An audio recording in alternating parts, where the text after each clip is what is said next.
De quoi je me mêle sur rmc.fr et 01net TV. François Sorel. Et on se s'y met dans De quoi je me mêle. Il est là à mes côtés, je suis ravi de l'avoir. C'est Pépé Garcia, salut Pépé. Bonjour François, bonjour tout le monde, comment ça va bien? Mais il est radieux Pépé, on ne voit même pas les stigmates de son jet lag car il revient de Chine. C'est beau, bravo Pépé. Et ouais, ça s'appelle la mélatonine. La mélatonine. La mélatonine. Ça marche la mélatonine? Sérieux? Je m'en fous 15 grammes, non je rigole, non mais... Ouais, 15 grammes dans le sang mais direct. non, moi je prends jamais de médicaments, là, un tout petit peu mélatonine, 1 gramme et je dors quoi. Je veux Voilà, dire, c'est ça. suis Eh oui. Moi je suis comme un bébé, et puis en plus je suis tellement je suis serein, je suis revenu avec mon passeport n'a pas été confisqué par les Chinois. Donc tout va bien. Mes valoches sont revenues avec moi. Quand on prend 15 avions, que on revient avec tout, on remercie le ciel, croyez-moi François. Pépé Garcia, donc, qui revient de Chine.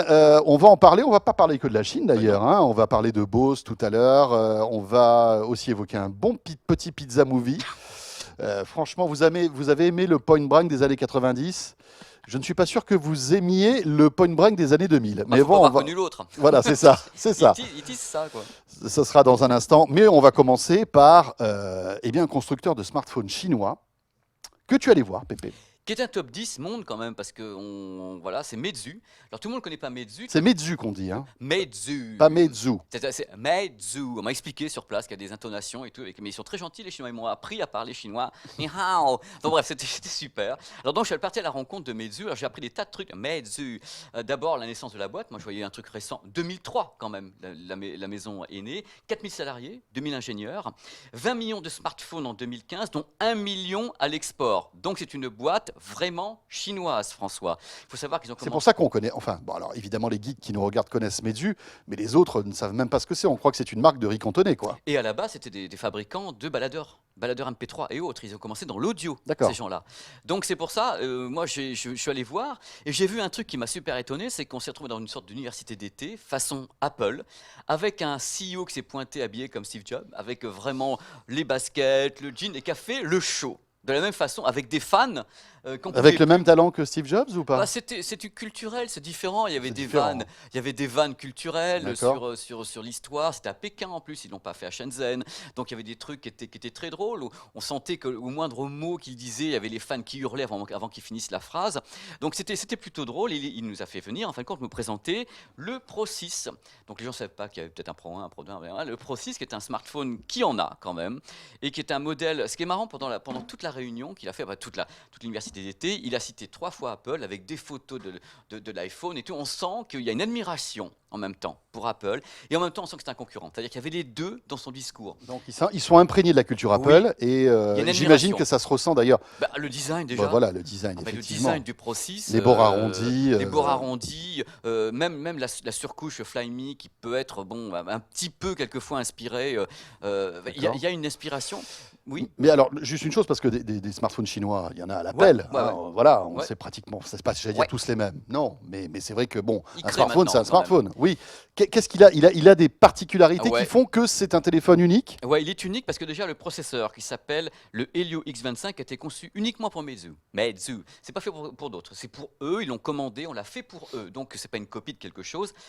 Pour la partie photo, même si c'est un capteur dessus qui est un capteur Sony 21,1 mégapixels, ils ont pour la première fois introduit un flash qui est composé de 10 petites lampes LED qui sont dessus et qui permettent d'avoir, soi-disant, moi j'ai essayé, mais enfin, vous savez, le côté suréblouissement d'une image avec le flash. Donc pour avoir une lumière plus naturelle. Plus naturelle, moins directive. C'est vrai que l'idée est bonne, je pense que on s'en sort pas très bien à chaque fois, mais globalement, c'est truffé d'idées, c'est-à-dire qu'on peut plus dire que Meizu ou autre copie, on peut dire il y a l'innovation. Il y a de l'innovation à l'intérieur. Ils ont pour la première fois, à ma connaissance, sur un smartphone intégré, une partie audio. Déjà, ils avaient de l'audio 24 bits dessus, mais avec un nouveau un ampli casque performant qu'on trouve sur des baladeurs audio qui s'appelle le Cyrus Logic. Et là, ça change tout, c'est-à-dire que vous avez un ampli casque à la patate. Vous pouvez mettre n'importe quel casque derrière, le son est vraiment nickel, c'est un des meilleurs audiophones que je connaisse. D'accord, carrément. Ah oui, mais pour ça, j'en ai parlé dans Power déjà, en disant que j'en ai écouté plusieurs.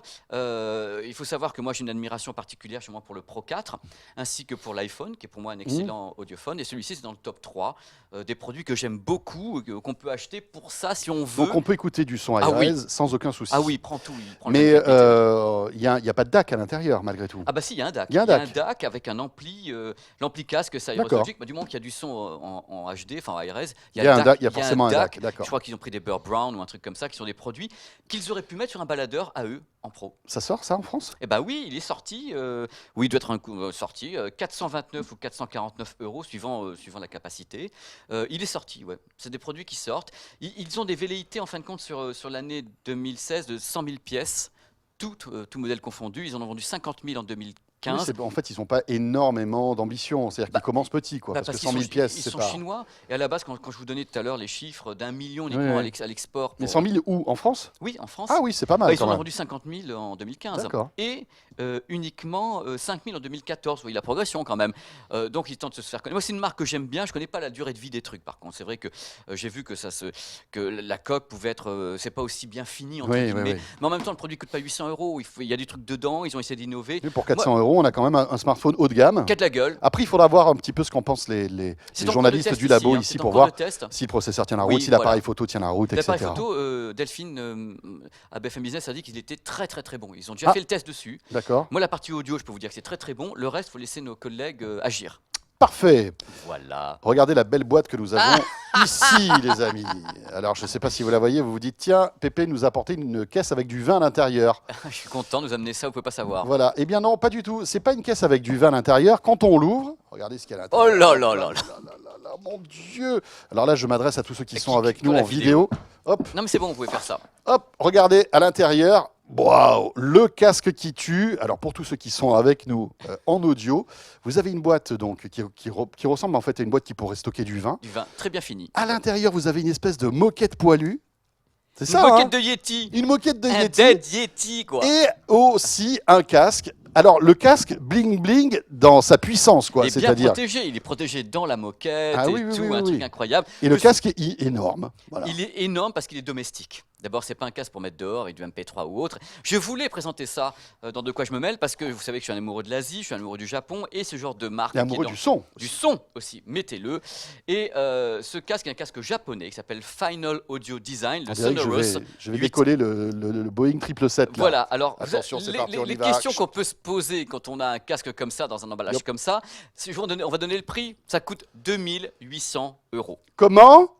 Ça coûte 2800 euros. Et la question qu'on peut se poser, est-ce qu'on les entend, les roros? Est-ce qu'on entend les roros? Est-ce qu'on entend entend les 2008? Alors d'abord, il faut parler de philosophie. Comme vous connaissez bien aussi le Japon, sachez que sur place, il y a beaucoup de marques. Il n'y a pas que cette marque-là, donc Final Audio Design, qui lance des casques comme ça, audiophiles à 2000, 3000, même Sony le fait, Onkyo, Denon, des casques à 2. C'est quelque chose qui n'est pas commun, mais en tout culturellement, cas, culturellement, on peut mettre plusieurs milliers d'euros dans un casque audio. Au Japon, oui. D'accord. Il y a des marques comme Sony, vous savez, des casques avec des gros HP en bois, des trucs comme ça. Pour eux, c'est normal.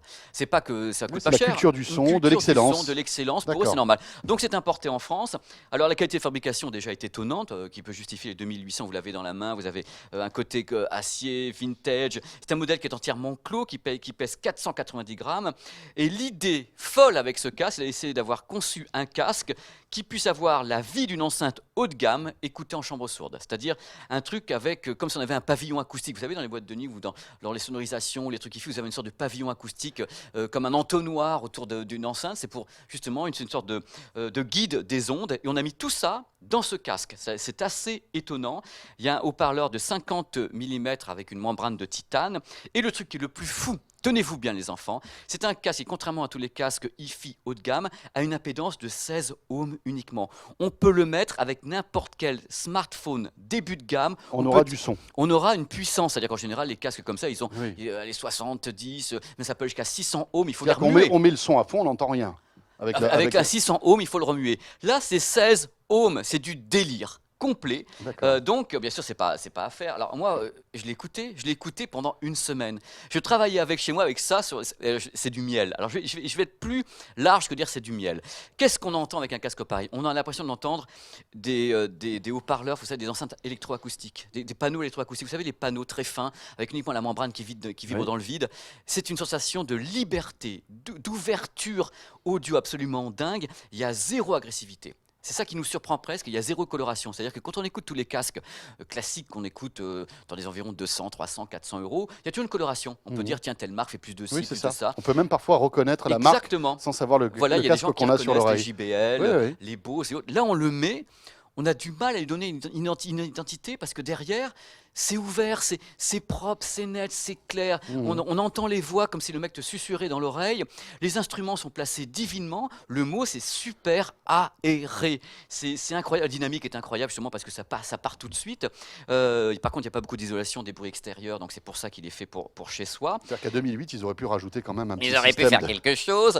Donc, alors là, un truc, c'est que si vous balancez un fichier, entre guillemets, je vais être vulgaire, de merde, Ouais. vous le prenez en pleine tête. Parce Ouais, que alors là, voilà, c'est ça. alors là, c'est royal au bar.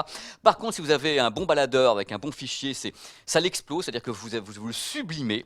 C'est un truc auquel on n'est pas habitué. Alors, autre question que les gens peuvent se poser, est-ce qu'il y a des casques qui, pour un prix moindre, font exactement la même chose ou l'approche? Voilà. Est-ce qu'il y a un équivalent à 280 €, donc 10 fois moins? Alors, moi, j'ai l'équivalent à 800 €. À 800 €, il y a l'équivalent. j'ai Donc on l'équivalent. économise quand même 2000 Ouais, alors je €. dis pas que ce casque est pas bon, loin de là. Je dis que j'ai un casque fétiche dans ma vie, c'est le Sennheiser HD 800, Oui. qui est un produit qui est reconnu par tout le monde, justement par son ouverture et autres. Je pense que l'HD 800 se rapproche beaucoup. Vous dormez avec d'ailleurs. Hein. Mais oui, j'ai la marque sur les oreilles. Donc, je pense qu'il se rapproche beaucoup de ce que fait ce produit, mais il n'a pas la finition, n'a pas le côté précision japonais. Il est un peu moins aéré que celui-là, parce que vraiment l'aération. Mais c'est équivalent, quoi. C'est-à-dire que c'est pour 800 €, on peut avoir à peu près la même qualité il de coûte son. entre 800 et 1000, hein, suivant les échoppes. C'est déjà coûteux, mais on a un casque qui peut approcher cette excellence nippone au mieux. Donc il y a des produits qui existent qui sont proches de ça. Mais encore une fois, c'est un casque d'exception. Et je voulais expliquer pourquoi et ce qu'avaient voulu faire les gens. C'est avoir l'impression d'avoir deux enceintes dans les oreilles, ouvertes avec des pavillons acoustiques. Et ça m'a troué. C'est-à-dire le côté... t'es pas prisonnier de ton son.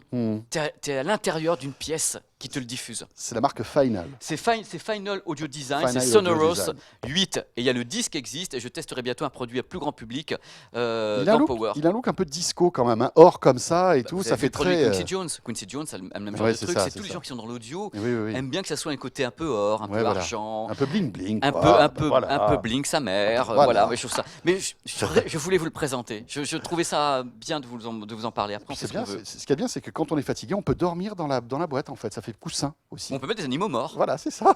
On peut enterrer la souris Quelle tuée horreur. par le chat à l'intérieur Voilà. et dire bah voilà, tu auras une belle sépulture, ma fille. C'est magnifique. C'est Bon, magnifique. on enchaîne avec Bose maintenant. Une petite enceinte qui est sortie il y a quelques mois Mais de oui, cela. mais il y en avait vraiment parlé, pas plus que ça. Et je sais que vous aimez bien la marque. Oui, moi j'aime beaucoup Bose. Yes. Je connais cette enceinte parce qu'elle a une particularité, c'est qu'elle marche aussi bien en Wi-Fi qu'en Bluetooth. Exactement, mais vous savez tout, vous me damez le pion, j'aime bien quand on me dame le pion.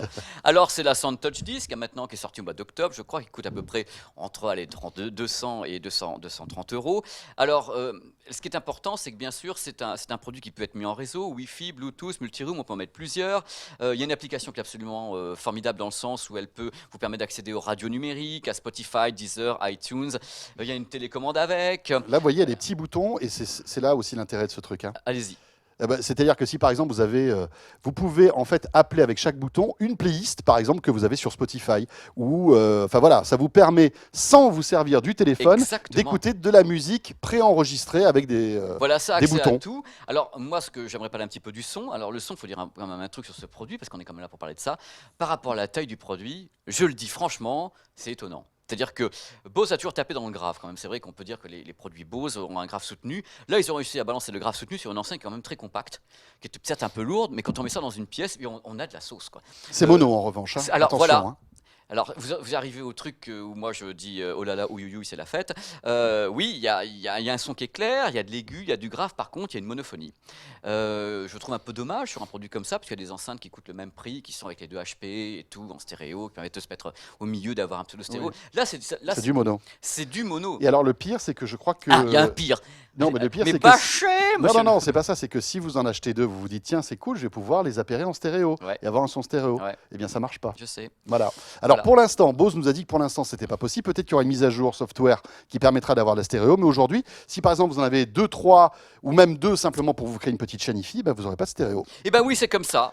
Mais donc, ça, c'est... Enfin, franchement, moi, c'est un petit peu embêtant pour moi. Hein. Mais ça rebute pas tout le monde. Mais c'est vrai que c'est un point sur lequel les concurrents de Bose travaillent mieux, entre guillemets. C'est ça. Il y a les Sonos et autres qui ont des systèmes, Ultimate Ears, on peut en appairer 2, ça prend du temps, mais on peut appairer. En plus, je trouve que quelque part, l'application n'est pas la plus claire que je connaisse. Mars. Elle est sympa, mais c'est pas la plus claire. C'est plus compliqué avec les playlists. Celle de Sonos est plus claire. Par contre, moi, je continue à penser que le son de ce produit est absolument étonnant. Ah oui, voilà. Mais et c'est pour ça que je voulais en parler. Dans une ici. petite chambre, c'est génial, quoi. Ça Ça a suffit. de la présence. Il y a des enceintes qui n'ont pas de présence. Ouais, C'est-à-dire ouais. qu'elles sont là, elles sont jolies, elles font guili-guili dans les oreilles, c'est mignon, mais il n'y a pas de présence. Là, celle-là, il y en a. Par contre, autre point, pour les gens qui ont des fichiers qui dépassent la qualité CD, ben, alors, bonne journée, c'est pas la peine. Elle n'accepte pas de travailler avec autre chose que le MP3, la LAC et le Wave en 16 bits. La question que vous posez, c'est est-ce qu'il y a une batterie à l'intérieur? Eh bien non, il faut brancher un fil. C'est pas une Et un enceinte film nomade. propriétaire, hein, c'est-à-dire vous perdez le film propriétaire. Bye bye. Bye bye. C'est quand même du luxe, c'est du Bose. Nous on en parle parce que moi j'aime bien le son, mais il y a quand même des petits trucs Ouais, les petits qui trucs, font ouais. qu'il y a une sorte de culture aussi Bose. Et il y a d'autres marques qui entre guillemets se prennent moins la tête et font des produits, on met n'importe quel câble derrière, ça fonctionne, qu'on les batteries, les machins. C'est une question de point de vue, Ouais, exactement. n'est-ce pas François? On est d'accord. Mais si vous avez genre 200 €, moi je pencherais plutôt pour la petite SoundTouch. Après, c'est une question de. Ah mais Enfin, la petite. Comment elle s'appelle? Non, la SoundLink, pardon. Là, vous savez, la toute Soundlink, petite qui est SoundLink très mimi, hein. qui est très mini Ah, et et qui qui pour le- dépote aussi. Elle dépote sa qui est mère pour stéréo. pour une taille aussi minime. Voilà. Ce que j'aime, c'est la compacité. Un produit qui, tout en étant compact, est capable d'envoyer quelque chose de correct sans l'impression que ça distord de tous les côtés. On Il n'y est en a pas d'accord. des masses qui sont capables de faire ça. Il y a ça, il y a Ultimate Ears, il y en a pas beaucoup qui sont. Voilà, aïe. Bon, puisqu'on parlait de présence, voilà un film qu'on va vous présenter maintenant qui a une sacrée présence. Hein. Ah, ça, c'est la présence. Revival, fais-moi là à l'envers. Je Bon, t'embrouille. vous vous souvenez de Point Break? Ah, mais moi c'est culte. Ah, moi, J'avais 3 ans et demi quand c'est sorti. À c'est l'époque, culte. moi, j'avais des cheveux. Je me souviens très bien. Joker. Et donc, c'était quand même un sacré film. Il y avait Keanu Reeves, il y avait Patrick Swayze. Qui était Voilà. étonnant. Voilà, excellent film. Vraiment un film emblématique des années Complètement. 90, hein, vraiment. Tout allait bien dans ce film. Voilà. Filmé par une femme, c'était Catherine Bigelow qui Tout à avait fait le fait. film. C'est la femme de James Cameron. Tout qui à a fait un fait. film avec une trempe, quelque chose d'incroyable. Les gens, moi j'étais sidéré. Alors donc le scénario, c'était tout simplement un mec infiltré du FBI qui infiltrait une bande De surfeurs. de surfeurs qui étaient entre guillemets des braqueurs. Voilà. Et voilà, il se prenait malgré tout d'affection pour eux. Et Patrick Swayze était juste étonnant. On ne pouvait pas rêver mieux comme non, acteur, c'était comme parfait. surfeur. C'était parfait. Alors bon, c'est la mode des remakes. Et maintenant, on nous balance. Et donc, vous il y a avez- eu un gars qui s'est dit allez, on va se Pourquoi refaire un Point on ferait Break. pas Flashdance aussi et Point Break, la version 2015, qui sort le 8 juin en Blu-ray. Alors le Blu-ray est nickel de chez nickel. Déjà on enlève ça de côté, on met ça de côté. C'est une merveille ce Blu-ray. Mais alors c'est un braquage, la même chose. Hein, ce sont des mecs qui braquent, mais attention, c'est des Robins des Bois, c'est-à-dire qui braquent divers endroits et distribuent l'argent aux pauvres. Mais ça, bien sûr, ça titille carrément le FBI qui veut les titiller aussi et qui va bien sûr mettre un gars sur le coup qui est une ancienne légende du motocross qui va infiltrer cette bande de sportifs de l'extrême. Alors le film, il est ce qu'il est, il faut surtout oublier l'original pour le déguster, parce que quand même, si vous aimez tout court les sports extrêmes, Ouais, ça c'est vraiment une fenêtre incroyable sur alors les je vais sports vous donner la extrêmes. liste des trucs. Parce hein. qu'en fait, on a l'impression que ce film a été créé pour ça. Le C'est- scénario c'est un film est GoPro. quasi nul. Non, c'est un film pour les GoPro. Mais voilà, c'est vraiment, ils se sont dit, qu'est-ce qu'on va pouvoir Voilà. créer comme trame d'histoire avec au milieu des petites scènes qui montrent tous les sports extrêmes. Alors je les ai listés. Hein. Motocross, surf, ski acrobatique, escalade, base jump, chute libre, un combat façon Fight Club, et il y a 8 pays. Et puis le truc là, quand ils volent Base avec, jump. ça s'appelle le base C'est le jump. base jump. Ça c'est C'est-à-dire quand même qu'il y a impressionnant. mais c'est hein. super impressionnant, mais c'est dire que là, c'est un film qui est entre guillemets un film sportif. Oui. C'est-à-dire qu'on s'éloigne complètement de ce qu'était Point Break, qui n'était que sur le surf, et qui était sur l'emblématique de l'esprit surfeur. Là, c'est l'esprit des mecs qui sont dans les sports extrêmes, c'est-à-dire que visuellement, t'en prends plein la gueule, mais le scénar. Ouais, voilà. Mais on sent qu'il n'y a pas de... Enfin, le scénario a été créé par rapport au sport extrême. Complètement, ils l'ont créé par rapport à toutes les séquences qui ont peut-être tourné à part, avec 12 milliards de GoPro ou je ne sais pas quoi, en Ultra HD, 4K, 8K, 16K à l'envers, je te la fais aussi. Donc voilà, c'est un film à voir sur grand écran, dans un moment de décontraction totale où on ne Oui. se prend pas la tête et on dit on va se taper 8 scènes de sport extrême étonnantes. Et le reste, on est là, dodo l'enfant dormira bientôt. Voilà. Voilà. Et puis une bonne pizza. Hein. Ah bah, Là, 2-3. là, tout supplément, là, vous Là, pouvez y là, aller. prenez hein. prendre tous les Là, suppléments prenez de tous les pizza. suppléments, ça Il y a nous des fera jolies filles plaisir. aussi dans le film, hein. Il y a des très Il y a de jolies très filles. jolies filles, en effet. Des scènes comme ça avec de jeunes filles en fleurs et tout, c'est merveilleux. Mais bon, c'est un petit peu, on va dire un peu faiblard. Bah, quoi. c'est Voilà, faiblard, c'est ça. ouais, mais c'est joli. Merci Pépé. C'était un plaisir, François. Oh là là, quel bonheur Pépé. Bah ouais, cool, on se revoit bientôt. Et il y a un Power lundi prochain aussi. Est-ce qu'avec la télécommande de Beau, On je a un peux vous super arrêter Power ou lundi. pas Mais non, on peut pas. je On a un peux pas. super Power Non, ça lundi marche pas. prochain avec des tas de trucs dedans qu'on a tourné à Singapour, à machin. Et regardez-le, il y a vraiment des trucs super. Lundi 18h sur 01 Ah ouais, TV. c'est top. Voilà, vous restez avec nous. De quoi je mêle n'est pas terminé. Autre star de quoi je mêle, ce sera Victor dans un instant. On va faire un point avec Victor sur les trackers. Vous allez voir qu'il y a pas mal de nouveautés dans ce domaine-là. Et puis on va aussi vous faire découvrir un drone qui fait de superbes images et qui coûte beaucoup moins cher que la concurrence. C'est pour ça que Victor l'a choisi. A tout de suite. De quoi je me mêle sur rmc.fr et 01net TV.